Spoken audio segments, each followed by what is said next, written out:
அதை தாண்டி பெரம்பூர்ல தூய்மை பணியாளர்கள் நன்றி நன்றி தமிழ்நாடு முதலமைச்சருக்கு நன்றின்னு பேனர் பிடிச்சிட்டு போறாங்க.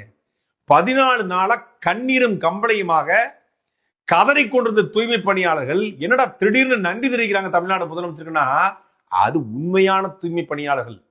இவங்க தூய்மை பணியாளர்கள் பேர்ல திமுகவுடைய ஆட்கள். யாரு இந்த யூடியூபர் சவுக்கு சங்கர் வீட்டுல மலத்தை கரைச்சி ஊத்துறாங்களோ அதே டீம் தான் இன்னைக்கு தூய்மை பணியாளர்கள் அப்படிங்கிற பேர்ல அவங்களும் தூய்மை பணியாளர்கள் தான்.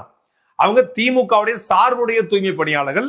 அவங்களை கூட்டு நன்றி நன்றிங்கிறாரு. இதுக்கு தமிழ்நாடுடைய சென்னை மாநகராட்சியுடைய மேயர் பிரியா என்ன பேசணும், எதை பேசணும், எப்படி பேசணும் அப்படின்னு அந்த தூய்மை பணியாளருக்கு சொல்லி கொடுக்குறாங்க. தூய்மை பணியாளர் உண்மையிலே தமிழ்நாடு முதலமைச்சருக்கு நன்றி சொல்லணும் மனசுல தான் சொல்லுவாங்க. மேயர் பிரியா ஒரு ஊடகத்தை ஒரு மீடியாவோட மைக்கை தள்ளி விட்டுட்டு அட்டையை திருப்பி அவங்க கிட்ட ரகசியமா தமிழ்நாடு முதலமைச்சர் 6 வகையான திட்டங்களை கொண்டு வந்திருக்காங்க, அதுக்கு நன்றி சொல்லுங்க. இந்த மாதிரி வீடு கட்டி தரேன்னு சொல்லியிருக்காங்க, அதுக்கு நன்றி சொல்லுங்க. காலை உணவு நன்றி சொல்லுங்க. தமிழ்நாடு முதலமைச்சர் எங்களை மக்களுக்கு நல்லா பாத்துக்கிறாரு, எங்களுக்கு அவரை மாதிரி ஒரு முதலமைச்சர் தான் திரும்பி வரணும்.